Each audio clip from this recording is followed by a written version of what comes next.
All right, what is up, everybody? Welcome into today's edition of In the Game. I am your host, Hustle, and as always, we're going to be diving into the crypto gaming and the NFT landscape today. As really, NFT technology's come a long way. We really started with profile pictures only, what people were terming JPEGs, and now we're looking at the future, loyalty programs, real estate, actual memberships, paid memberships, proof of ownership, the amount of things that go into blockchain technology and where this could eventually go is honestly incredible. And we'll talk about everything from gaming and all the real world industries that the NFT technology is going to be fitting into moving into 2020 or 2023.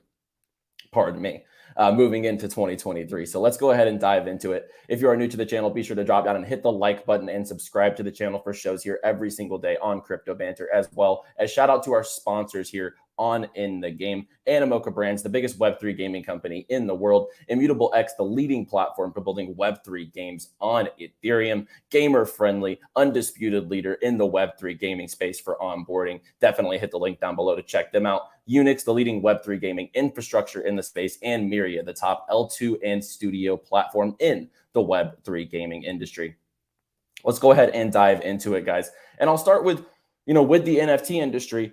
Who disrupted the NFT industry the most this year? It would 100% be Polygon disrupting the NFT industry. And why would that be? We're seeing them bringing in with their layer 2 solution brands like Nike, brands like Starbucks, Meta, Coca-Cola. I mean, we're seeing here, the proof is in the pudding. They have absolutely everything. And everything here is NFTs, NFT integrations for the NFL, Liverpool, Dolce & Gabbana, Bentley, Adobe, DraftKings. And the DraftKings is already live. So we're really seeing on the business front, we're really seeing Polygon driving the way as far as adoption and real world business. And that's one thing that we've always preached here on In the Game, that, utility for JPEGs is way more than a JPEG, right? What you're buying here is a membership. What you are buying here is a stake in a business, and that's how it should be. And that's why real world businesses are bringing NFT technology over, because with Starbucks, for example, they're able to give their loyalty program back to their holders, the owners, the Starbucks Odyssey members who are participating in the program, and they get free airdrops, free NFT, free rewards over time. It's an incredible solution. And let's just look at what Polygon's done over the year. 778,000 contracts, 200 million addresses, 960 million transactions. They've launched the Starbucks Odyssey, Meta's NFT enablement, which Meta includes Facebook and Instagram. I mean, they're basically ruling social media in that regard. Reddit's avatar collectibles, and then the ZK platform. I mean, they've done so much to push forward the NFT industry this year. To push forward the NFT. Yes, I love that in the chat. It's automatic. I agree. I think, looking at the future of the NFT industry, one of the automatic, an automatic bet, in my opinion, would absolutely be Polygon. And it's been really impressive to just see what they have done this year in the space. And who would have thought at the start of this year, in an NFT bull market where people were just buying everything, monkeys, lions, this, that, and the other, everyone's just buying, pictures and just trying to flip and trade, and NFT market was crazy. Who would have thought 12 months later, who would have thought that we're looking at the NFT market being powered and boosted by projects like the Starbucks loyalty program and other PFP collections? And whenever they're talking about other PFP collections, they're talking about Pudgy Penguins. I mean, Pudgy Penguins has really reignited the NFT market recently, showing that PFPs are still in demand. People still want that social identity, that social proof, basically. It's like having a skin in Fortnite. It's the same exact thing. So I really think that the NFT market being driven still by a real world business, and then just to see that the industry still is there with projects like Pudgy Penguin still bucking the trend. But when you look at not only the projects here now, we have the $1 trillion asset manager Fidelity filing applications for their own NFT marketplaces and crypto services. This is going to not only be integrated into businesses, but the biggest financial legs will integrate it into their offerings to their customers. This is going to be a no-brainer as far as being involved, like being into this industry. So someone says Polygon paid all to partner with them. I mean, whether they paid them or the project is paying Polygon, They have successfully onboarded millions into Reddit NFTs. They have successfully onboarded the Starbucks NFTs. They have clearly shown that they're a really good solution to drive real world business. So I don't think that who paid who really matters. I mean, if they are on their chain participating and doing business, then that is benefiting Polygon.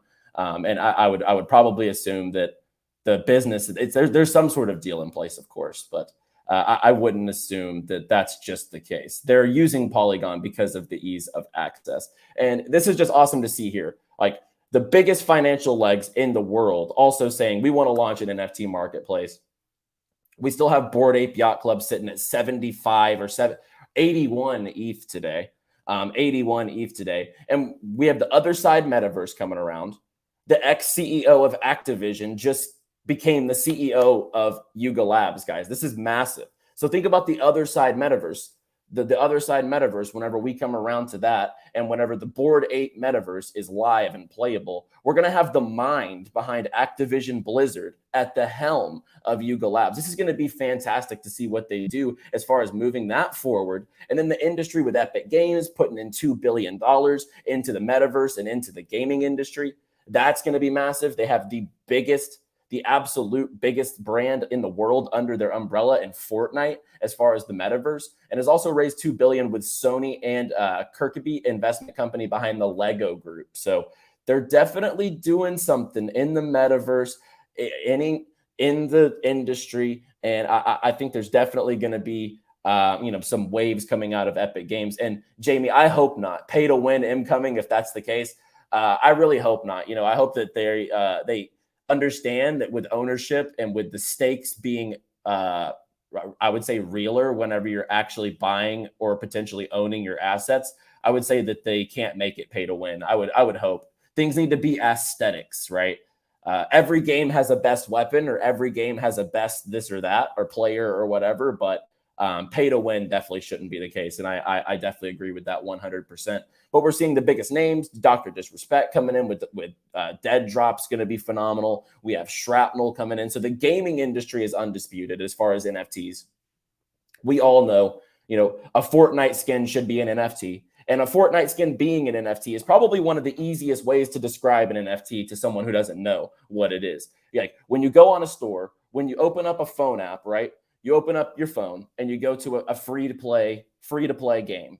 They pop up an advertisement in your face. That is how they make money, right? So whenever you look at these games, like right now, this industry is so natural. We're inside of a cocoon right now. And once this thing expands, once Dr. Disrespect's game gets out there and yields more users, once we see Illuvium get out there and, capture that open world creature capture type of realm, once we see people come into Shrapnel, Keyreverse, these different big games, this is going to be such a massive industry for them to be able to have secondary marketplaces for their skins to be able to actually be promoted, and not the microtransactions that come up on your phone asking you to buy currency in a mobile app game that you don't own your stuff. So I think that the NFTs in games, and that's a no-brainer as well. But what about real business? So why are real businesses flocking to the space? And it is a no-brainer. And it is a no-brainer, right? So think about Gala Music, the music industry, the movie industry, what other industries? The sports industry, anything with an agent, anything with a middleman, right? Boxing, really bad as far as people taking your money unless you're Floyd Mayweather. So there's a lot of industries with middlemen.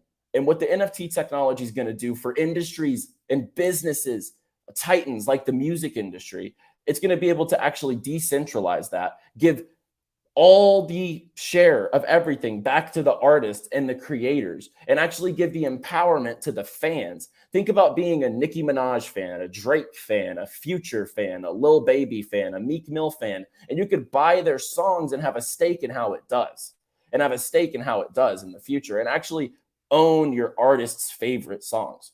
There's really no way to do that in this time. And that's decentralizing an industry that is right now, most people have no clue where to start, how to get involved in trying to invest into the music industry at the highest level. Christopher, I can be your middleman hustle. Hey. That's hilarious. There will always be middlemen. Exactly, Black. Yeah, I agree. I agree, Black Hat, but we were trying to eliminate as many middlemen as possible when it comes to decentralization and the blockchain, right? Like, if it's a Saturday, I shouldn't have to have a middleman tell me that I can't send you money until Monday. You know what I mean? So that's the whole point of decentralization. We're trying to eliminate as many of those middlemen as possible. And the music industry definitely fits that bill. The real estate industry definitely fits that bill. A high ticket industry that people really struggle to be able to, like, not struggle, like it's harder to get into stuff like real estate, like the higher ticket, like you have to have a lot of cash flow to be able to run real estate, be able to maintenance the property, have it cleaned, have it landscaped, everything like that. It's going to be very hard. But whenever you have NFT technology projects like Tykes here, Ryan Pineda's project, Ryan Pineda's, huge on YouTube, a real estate guy as well. And he's doing a real estate project here. And I believe that their Tyke share is going to have like timeshares at different places. And they're also going to have like, I believe, some sort of basically a stake in what they do as far as the real estate game. So physical real estate attached to the NFT game is actually going to be massive as well in the future. And I think ownership of sports franchises might eventually leak into Web3. And this is where this could go. I think identification could be on the blockchain. You can't forge immutable blockchain data. You can't forge something that literally proves that you're you or proves everything about you.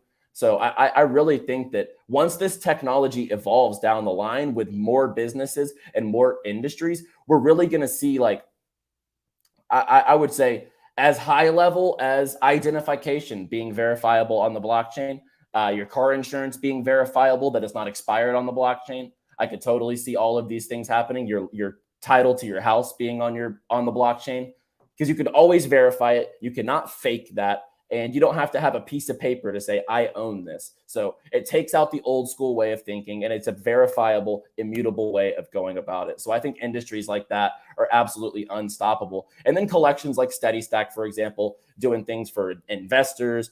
They have a lot under their hood. And this is the type of thing that you can give when I'm talking memberships, when I'm talking real estate, when I'm talking music, when I'm talking gaming, PFPs. They're still doing so much in the NFT realm. And then we are seeing projects like Polygon setting the standard, really bringing out everything towards real world businesses, NFT integrations for the biggest brands in the world. I think that if you're here participating in Metaverse, Web3, Web3 gaming specifically, and in NFTs, I do think that there will be a massive resurgence with the quality. And I think this whole time has just been a good cleanse, a flush of all the trash projects, everything that shouldn't have been there in the first place. It's dying as we speak and has already died.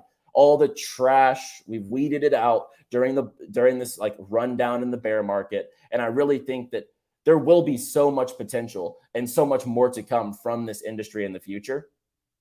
And in my opinion, and you guys would know this if you watch in the game, I think that this will be the biggest growth sector in all of Web3, crypto, NFTs, Metaverse, anything. I think that this little Metaverse, NFTs, and crypto gaming will be the absolute biggest sector to come out of crypto in the next 5 to 10 years. And that would be my bet, and I'm willing to go to bat for that. I'm also willing to say that Fortnite will release an NFT skin by 2025. I would probably say they'll experiment and put out an NFT collectible skin. So we're going to see this industry evolve, whether it's next year, whether it's 2025. This industry is inevitable. It's disrupting a $200 billion titan of an industry that, as my buddy Dr. JPEG says from NF Arcade, 3 to 4 companies are taking all of that 200 billion and leaving nothing for the people who actually make quality games but don't get the shine and the ability to actually get to the level that these huge developers do.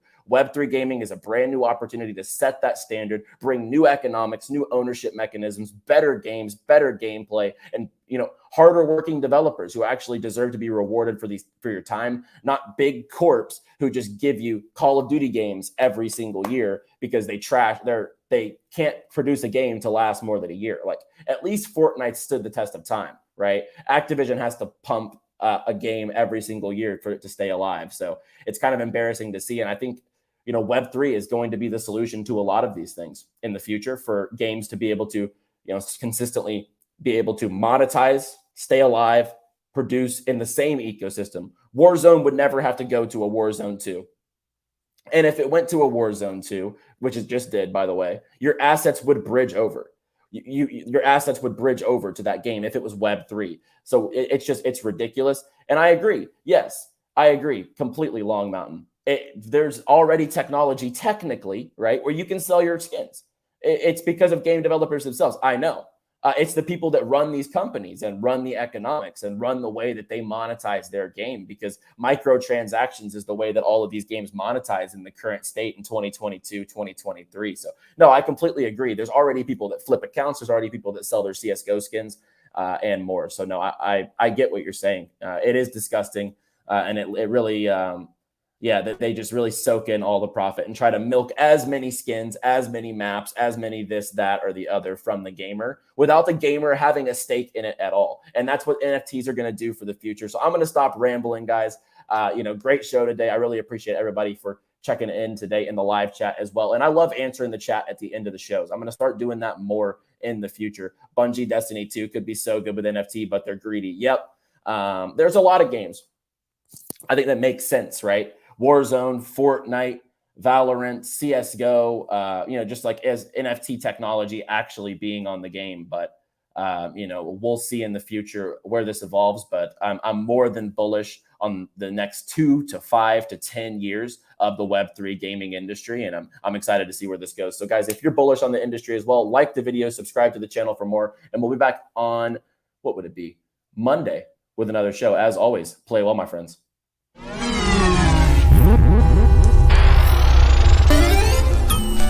Mm-hmm.